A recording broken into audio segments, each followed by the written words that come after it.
Hi friends, Patrina here with Homegrown Florida. I have probably seen a zillion articles on why gardening is such a great hobby to start. But I thought we'd do a little bit of a funny take today and talk about why you might regret starting a garden. And while we talk about it, let's get this green stalk soils refreshed because I've got some strawberry bare roots plants that are coming and this soil is old.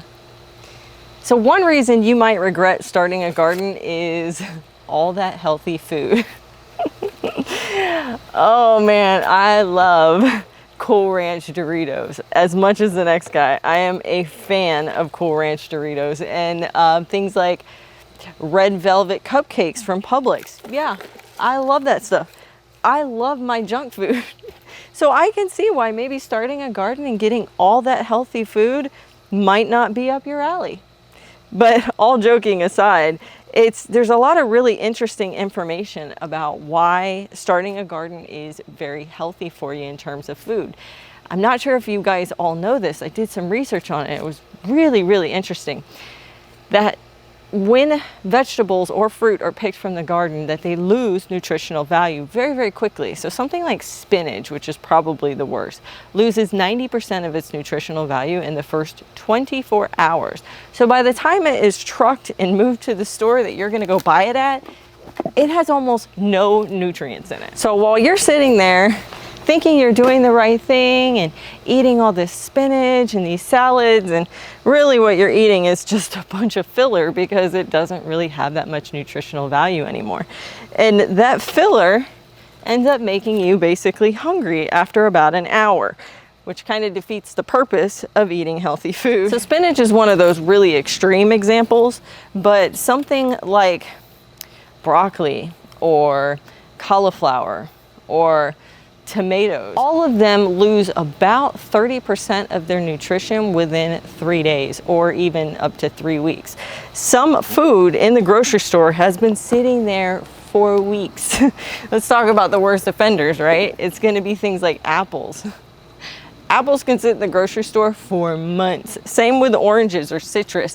It's months that they're there. So you go to the store and you get all this healthy food and it really isn't giving you any kind of nutrients. The one thing I have learned about growing my own garden I wanted to eat the food.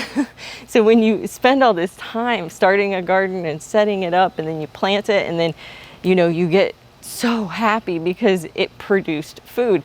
And then you want to eat it, right? Naturally, you want to eat it. You want to incorporate it into your diet. So naturally you are eating more fruits and vegetables. And the cool thing is since you are harvesting it from your backyard and it's not being trucked halfway across the state or the country or the world, it has the most amount of nutrients. And I found that when I am eating from my garden more than I'm eating from store food, I stay full longer. My digestive system works better. And honestly, I just feel more energy because all those vitamins and nutrients are in the food. The second thing you might regret when you start a garden is all that missed time at the gym. Yeah, I know. We all love being on that treadmill for an hour. So you might miss it. I know that there are some people out there that absolutely love the gym. My husband is one of those. He is a gym rat. He loves the gym. He loves everything about it. He loves the way he feels after he works out, and I totally get that. And I think that, working out and being healthy is important, obviously. Personally, don't like the gym. I absolutely hated it. I've hated it my whole life. I used to do it, and I just couldn't find any enjoyment in it because I feel like it's totally not productive. Like when I'm done, I've worked out and that's good, right? You feel good about yourself and you feel good about your health and stuff, but I spent an hour on the torture that is a treadmill, which I cannot stand, or lifting weights that had no real reason to lift them other than the fact for exercise. So instead, I have found that gardening is a super, super great exercise. Most of it's what I would call, what do they call it? Interval training exercise, where some of the time you're sitting like this, kind of digging through the dirt, and other time you're tossing these big, heavy tiers down to get the dirt out of them. And then other times you are you know, moving soil, and other times you're just bending over and standing up and bending over and standing up to harvest. You know, there's so much good exercise in gardening, and for me personally, it feels productive because I am getting my exercise. Man, there are an intense amount of worms in this soil. You guys got to see this. Sorry, I got distracted by the worms there, but there's just so much exercise that goes into growing a garden, a lot of exercise. And at the same time, you're super productive because you're doing something beyond just getting your exercise. You are building a garden, you are growing your own food. After you've grown your own food, then there's preservation. And that means standing and moving all day in the kitchen while you preserve your harvest. All of which is very productive, it's very beneficial, it's very healthy, and it's very, very active. I have never been this active in my life since I started a garden. But hey, maybe you missed a treadmill. Talk about exercise. I had to turn the camera off for a minute because those worms that we found that are now all in this bucket right here, I'm concerned that those are jumping worms, which is a pretty invasive, awful species to have in your garden. Thankfully, I think they're just in the green stalk. I had to take a pause and I had to dig through every ounce of that soil, talk about a workout. That is how you get physical exercise in the garden. And let's lead right into number 3 of why you might regret starting a garden, and that is the improvement of your mental health. Although right now I'm not sure my mental health is great with this finding. I'm totally kidding, guys. I really hate to even joke about this subject because it is something that's very close to my heart.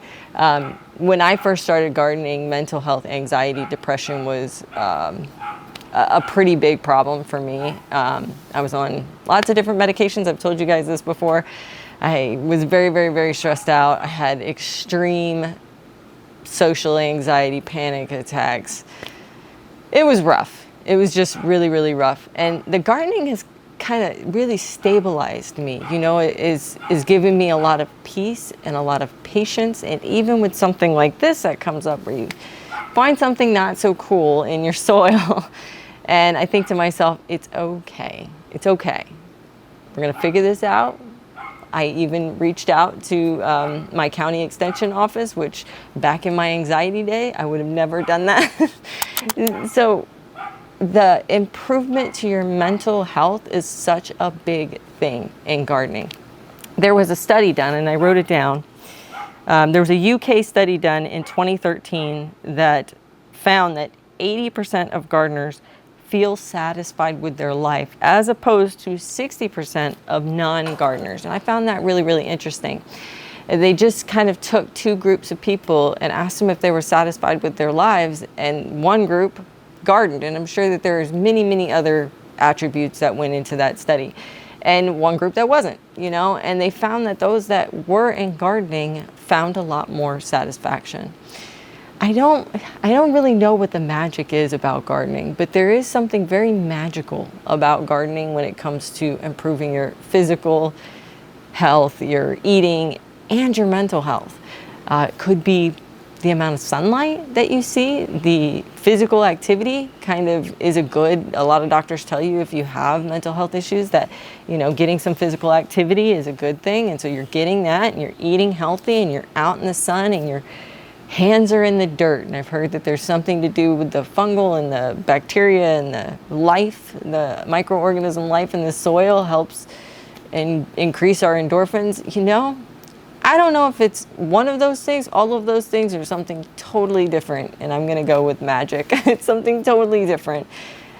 It's the cycle of life and watching it in the garden and being a part of it. And it's just a peacefulness and tranquility and something that I never experienced in my everyday life until I got into gardening. The next reason you might regret starting a garden is all that it does for our climate, for our world, for our soil. So here are a few things.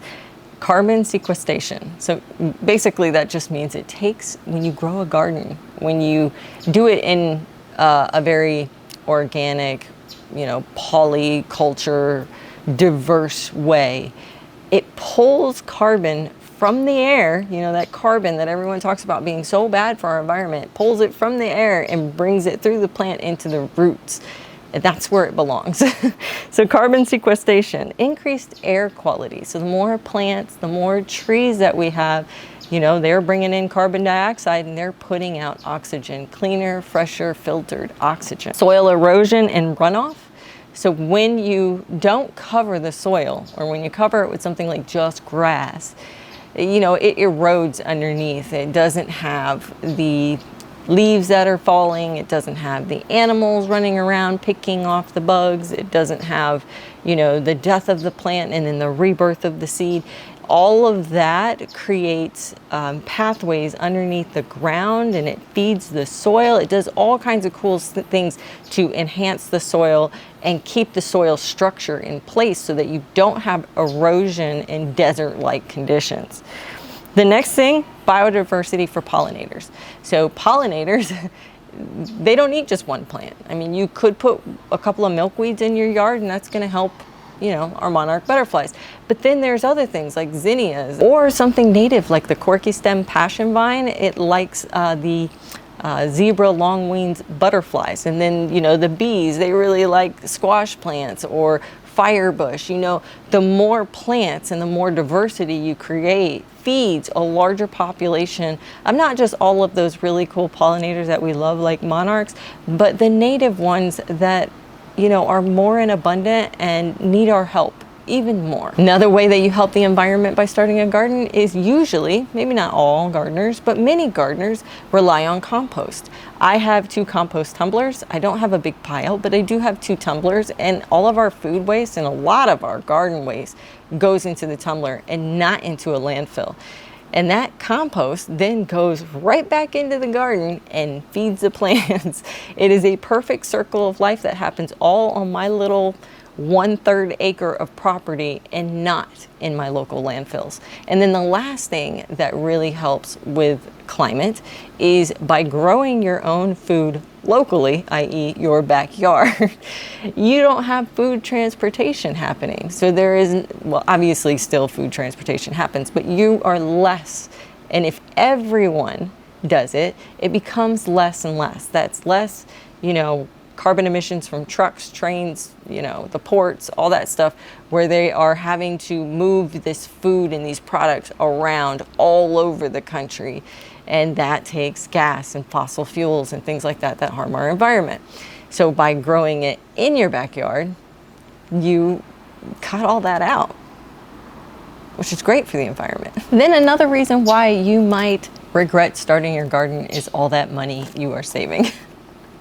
And I know many of you are going to laugh at this because if you are new to gardening or you just recently started out, it is a heavy investment in the beginning. You are buying soil and beds and containers and fertilizer and seeds and all the things, right? And it can get, it's not a cheap hobby. I will say that it's not a cheap hobby. But as the years go on, you spend less and less because all that infrastructure that you put in at first, you don't have to repeat it. You don't have to do it a second time. You put it in, and then after that is all return on investment. I saw a stat from the National Gardening Association from 2009, so a little ways back, but they said that you save $600 per year on a 600 square foot garden. That's $1 a square foot. I did a video about a year ago where I looked at 4 different garden styles, from raised beds to vertical to container to in-ground, and how much the initial investment is and then how long it is before you expect to get a harvest and a return on investment. And I think there were some pretty eye-opening results there. I will say, give you a little spoiler here, all 4 made a return on investment in the first year, most of the time in one season. So make sure to check that out. I'll put that down in the description at the end of this video. I hope you had a little bit of fun with me today, kind of being facetious, joking a little bit about why you might regret starting a garden. There is nothing, not even these jumping worms, that make me regret starting my garden, because it has made every aspect of my life so much better. It's so much more enjoyable, even with the challenges, even with the investment in the beginning. It is delivered and given me so much benefit in my life to the environment, to the pollinators, to the wildlife, to my family. I hope you had fun hanging out with me today.